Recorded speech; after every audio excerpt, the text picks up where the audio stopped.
बोले,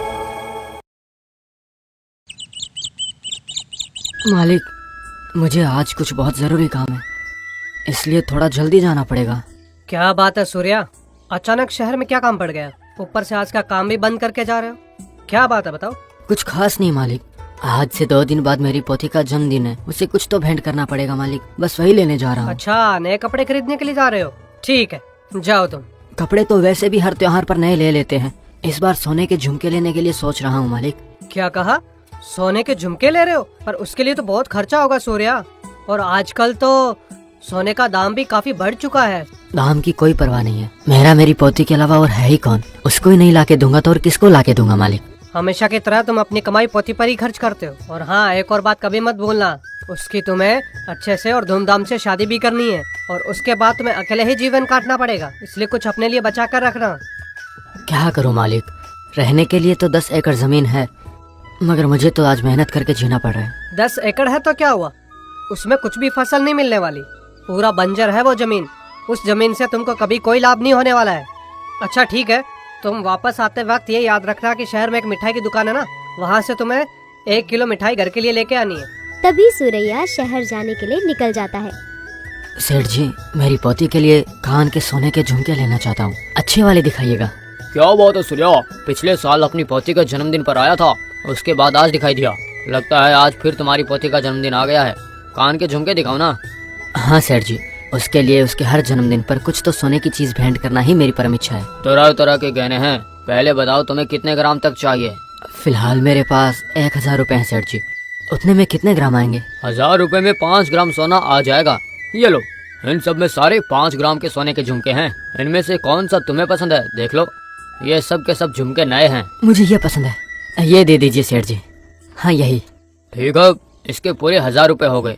अब क्या फिर सीधे अगले जन्मदिन पे ही आओगे? मेरी पोती अब विवाह योग्य हो गई है सेठ जी, अगर शादी पक्की होगी तो आपको आना पड़ेगा। ठीक है, अब मैं चलता हूँ। और वो रात को अपने घर पहुंच जाता है। सरिता आओ ना, मैं तुम्हारे लिए क्या लाया हूँ देखो ना। क्या लाए हो दादा, दिखाओ क्या है ये क्या है? कान के झुमके? ओफो, ठीक ऐसे ही जोड़ा एक मेरे पास है ना, फिर क्यों लाए हो आप? ये मुझे बिल्कुल पसंद नहीं है।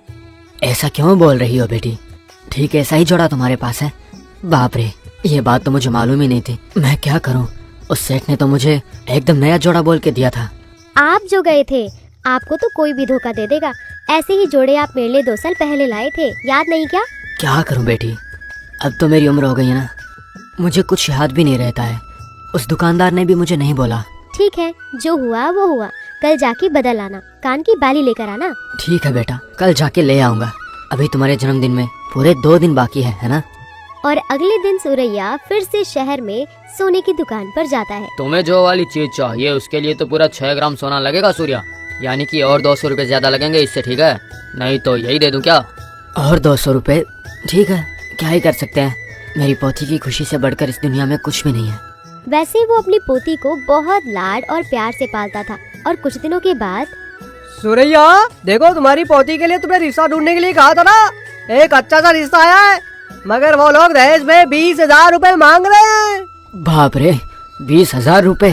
इतनी रकम मैं कहाँ से लाऊंगा, इतना दहेज नहीं दे पाऊंगा। शिवकाशी, हम बाद में कोई रिश्ता ढूंढ लेंगे। अरे ऐसा क्या बोल रहे हो सूरैया, लड़का सरकारी ऑफिसर है, बढ़िया तनख्वाह है, ऊपर से शहर में भी रहता है, घर में बैठे बैठे शहर से रिश्ता है। सूर्या एक बार फिर से सोच लो, ऐसा रिश्ता दोबारा नहीं मिलेगा।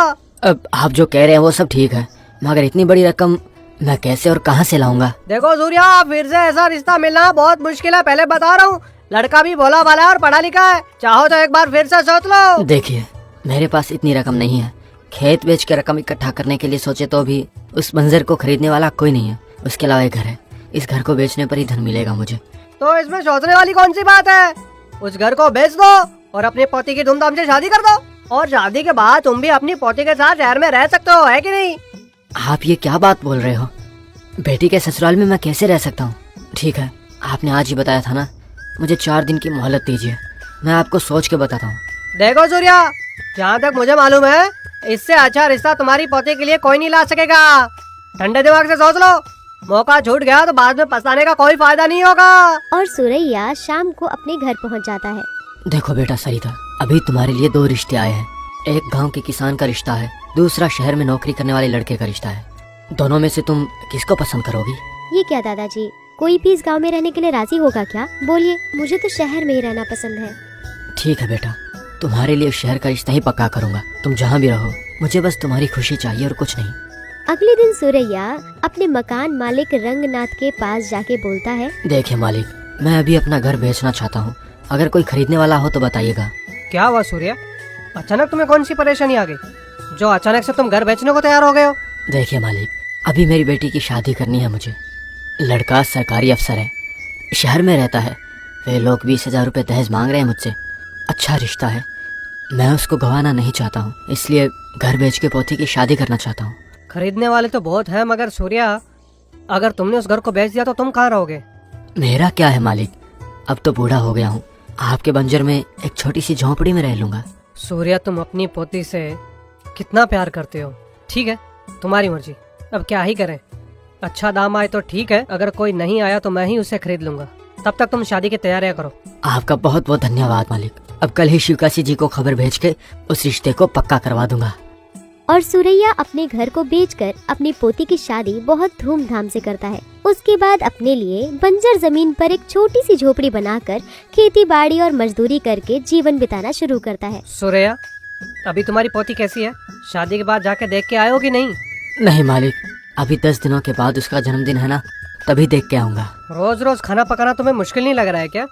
अब इस उम्र में तुम कितनी मुश्किलें झेलोगे? जाकर अपनी पोती के पास रहो ना, उसमें क्या दिक्कत है?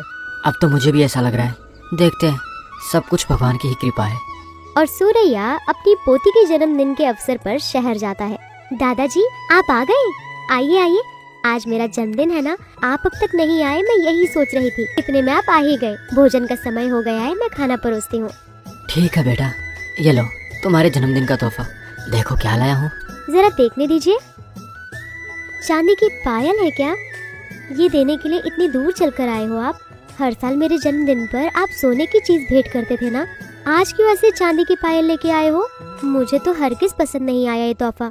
इस बार भी सोने का तोहफा लाने के लिए सोचा था बेटा, मगर मेरी तबीयत ठीक नहीं है ना, इसलिए काम पे नहीं जा पा रहा हूँ, इसलिए चांदी की पायल ही ले आ सका।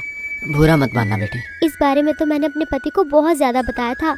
हर साल आप मेरे जन्मदिन पर एक सोने की चीज भेंट करते हैं, ये वो। अब मैं किस मुंह से उनको ये दिखाऊंगी? इससे बेहतर तो आप ना लाते। आप ऐसा करोगे मैंने कभी नहीं सोचा था। बुरा मत मानो, अगले साल जरूर सोने की चीज ही भेंट करूंगा, तुम्हें देख लेना। बात करते समय ही सरिता का पति रमेश घर आ जाता है। और दादाजी कैसे हो? सेहत तो ठीक है ना आपकी? और आप यहाँ कब आए? अभी आया हूँ। आज मेरी पोती का जन्मदिन है ना, तो मिलने के लिए आया हूँ। तब तो आप जरूर कोई ना कोई भेंट लाए होंगे, जरा दिखाइए मुझे। ये लो, ये चांदी की पायल लेकर आए थे। बहुत सुंदर है, और ये तुम पे बहुत सुंदर लगेगी। दादाजी, आप भी ना अकेले उस गांव में क्यों रह रहे हो? हमारे पास आ जाओ ना यहाँ। इस उम्र में खेती बाड़ी का काम करना कितना मुश्किल है। जब तक मेरी बाजुओं में ताकत है तब तक किसी पे बोझ बन के रहना पसंद नहीं है मुझे। ठीक है, अब मैं चलता हूँ। खाना खा के जाइएगा, वापस जाने में काफी समय लगेगा। तभी सुरैया शहर से गांव जाने के लिए सफर शुरू करता है। तुम्हारे दादाजी तुम्हारा जन्मदिन कभी नहीं भूलते, ये बात कितनी सौभाग्य की है ना? इसमें सौभाग्य की क्या बात है? सोने का लेकर आएंगे ये सोचा था, उतनी दूर से ये चांदी की पायल लेकर आए हैं। मुझे तो बिल्कुल पसंद नहीं है। जरा देखो तो, इसका वजन भी कितना कम लग रहा है। देखो, वो अपनी हैसियत के हिसाब से तुम्हारे लिए तोहफा लाए, और वैसे भी तुम्हारे बचपन से तो वो तुम्हें सोना ही भेंट करते आए हैं। इस साल तुम यही भेंट ले लो। अगर तुम्हारे माँ बाप जिंदा होते तो वो भी तुमसे इतना प्यार नहीं करते।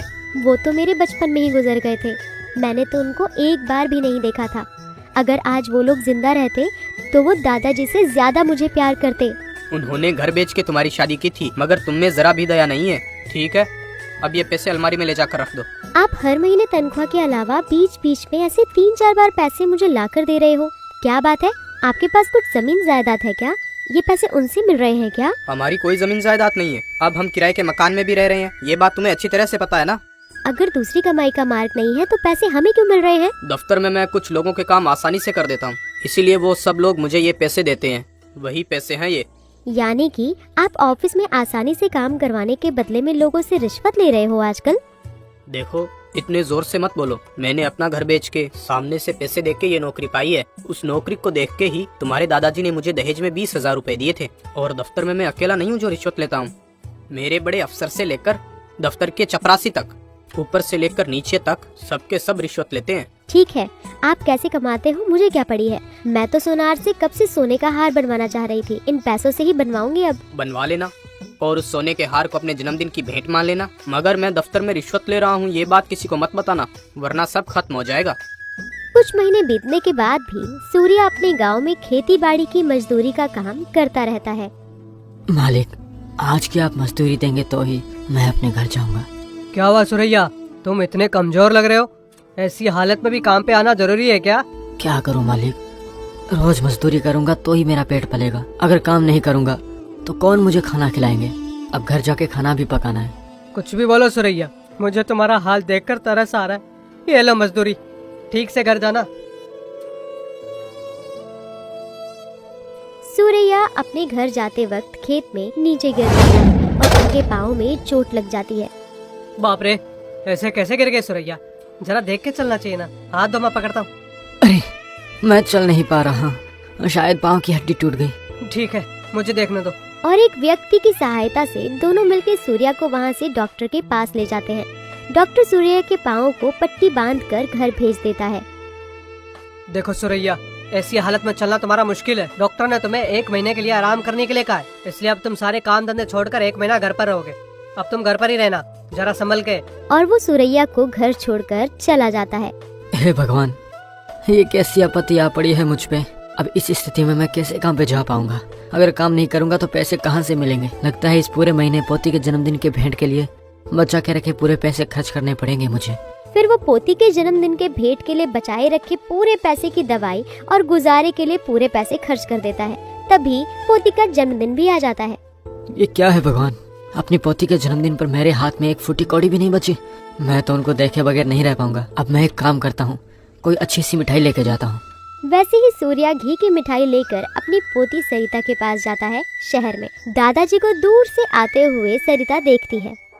ये क्या, दादाजी के कपड़े पूरी तरह से फट गए हैं और गंदे हैं। देखने में तो दादाजी बहुत कमजोर लग रहे हैं। आज मेरा जन्मदिन है, क्या तोहफा लेकर आए होंगे आज? देखते हैं आज मुझे ये क्या तोहफा देंगे। दादाजी आप आ गए, मेरे जन्मदिन पर आप जरूर आएंगे, ये मुझे पता था। इस बार क्या तोहफा लाए हैं आप मुझे देने के लिए? इस बार मैं तुम्हारे लिए मिठाई लेके आया हूँ बेटा। बहुत दूर से आया हूँ ना, तो थक गया हूँ। बेटा, पीने के लिए थोड़ा पानी लेकर आओ ना। सरिता पीने के लिए पानी लेकर आती है। पानी पीने के बाद सूर्या कहता है, हाँ, अब लग रहा है कि थोड़ी सी ताकत मिली है मुझे। गर्मी बहुत है बेटा। ये लो, तुम्हारे लिए ये घी की मिठाई लेकर आया हूँ। ये बहुत स्वादिष्ट होंगी, देखो। ये क्या है, उतनी दूर से आप मिठाई लेकर आए हो? पिछले साल ही अच्छा था, कम से कम चांदी की पायल लाए थे आप। क्या करूं बेटा, मैं खेत से आते वक्त गिर गया था, पाँव की हड्डी भी टूट गई थी। ठीक है, आप जाओ। इन फटे हुए कपड़ों में मेरे पति ने आपको देखा तो अच्छा नहीं लगेगा उन्हें। ये क्या है? बहुत भूख लगी है बेटा, थोड़ा सा खाना खा के जाऊंगा। उनके आने का समय हो गया है, बीच में किसी होटल पर रुककर खाना खा लेना। अब जाओ। ये सरिता मुझे ऐसा क्यों बोल रही थी? हाँ, छोटी बच्ची है ना, उसको बात करने का तरीका नहीं पता। बहुत भूख लग रही है, मगर मैं अपने पूरे पैसे खर्च करके वो मिठाई लेकर आ गया। अब तो कैसे भी करके घर पहुंचना बेहतर है। फिर सूर्या अपने गांव जाने लगता है। इतने में सरिता का पति घर आता है। ये क्या हुआ, इतने कमजोर क्यों लग रहे हो? आज मेरा जन्मदिन है, याद है ना आपको? पिछले साल आपने सोने का हार दिया था मुझे, आज क्या दे रहे हो? अब मैं क्या दूं? पिछली बार तो रिश्वत के पैसों से हार खरीद के दिया था और रिश्वत लेने की वजह से मुझे नौकरी से भी निकाल दिया। कल से क्या करूंगा ये सोच के तो मेरे पसीने छूट रहे हैं। और तुम्हें भेंट चाहिए? क्या नौकरी गवाकर घर आए हो आप? मेरे दादाजी आपसे बेहतर हैं, कम से कम वो मिठाई लेकर आए थे मेरे जन्मदिन पर तोहफे में। आप कुछ नहीं लाए हो और ऊपर से नौकरी गवा कर आ गए हो। अब चुप भी हो जाओ। नौकरी गवा के मैं इतना परेशान हूँ और तुम्हें कोई परेशानी नहीं हो रही है। और रिश्वत से लिए हुए सारे पैसों को भी सरकार रमेश से जब्त कर लेती है। ऐसी हालत में सूर्या अपनी पोती के घर में हुए अपमान के बारे में वीरैया को बोलकर बहुत दुखी होता है। और कुछ दिन बीतने के बाद, सुनो सुरैया, तुम्हारे लिए खुशखबरी है। तुम्हारे बंजर जमीन को खरीदने के लिए एक बहुत बड़ा शहर से व्यापारी आया है। हाँ, व्यापारी मेरे बंजर को खरीदना चाहता है। खरीद के वो क्या करेगा? मैं जो बोल रहा हूँ वही सच है। तुम्हारी जमीन रास्ते के एकदम नजदीक है ना, इसलिए वो तुम्हारी जमीन खरीद कर वहाँ पर फैक्ट्री लगाना चाहते हैं। 1 एकड़ का 20,000 रुपए देने के लिए तैयार है वो लोग। यानी कि तुम्हारी पूरी जमीन खरीदने के लिए वो लोग तुम्हें 2 लाख रुपए देंगे। ऐसा है, काम करने की शक्ति नहीं बची है। जिंदगी गुजारना बहुत मुश्किल हो गया है मेरे लिए। ऐसे समय में भगवान ने बहुत कृपा की है मुझ पे। तुमने बहुत अच्छी खबर सुनाई है। फिर सुरैया की किस्मत उसका साथ देती है और उसकी बंजर जमीन को व्यापारी खरीद लेता है और पूरे 2 लाख रुपए उनके हाथ में दे आता है। उसी समय सरिता और रमेश दोनों अपने दादाजी के पास आते हैं। हाँ, आओ बिटिया, अब तुम्हारा दादाजी लखपति बन गया, ये खबर सुनकर फिर से आई हो। मैं जानता हूँ तुम अपने दादाजी के पास सिर्फ पैसों के लिए आई हो। कभी तुमने अपने माता पिता को देखा? मेरी बात का जवाब दो। अरे अब वो सब छोड़ो ना वीरिया, वो बच्ची है, उससे छोटी सी गलती हो गई। तुम ठहरो सुरैया, तुम्हें एक कहानी सुनाता हूँ मैं सरिता। एक बार एक अजनबी जोड़ा गंगा में सफर कर रहा था। अचानक से उनकी नाव पानी के अंदर डूब गई और उनके हाथों में एक बिटिया थी। माँ बाप दोनों को खाने वाली उस बिटिया को उसके जन्मदिन पर सोने की चीजें चाहिए। तुम्हारे दादाजी ने तुम्हें पाल पोस कर बड़ा किया और अपना घर बेचकर नौकरी वाले और अच्छे लड़के से शहर में तुम्हारी शादी करवाई, और तुमने उसके बदले में क्या किया? खाना देने के बजाय अपने दादाजी को बाहर धूप में खड़ा रखा और उनकी बेइज्जती की और घर से निकाल दिया। तुम्हें बिल्कुल भी शर्म नहीं आई? जिस दादाजी ने तुम्हें पाल पोस कर बड़ा किया, इतनी अच्छी शादी की, खुद भूखा रहा, तुम्हें शर्म नहीं है तुमने उसके साथ क्या किया? बस करो ना नाना जी, मैं समझ गई हूँ। मैं अनाथ ही हूँ ना। एक अनाथ को सहारा देने वाले अपने दादाजी का अपमान किया था मैंने। मुझे क्षमा कर दीजिए दादाजी।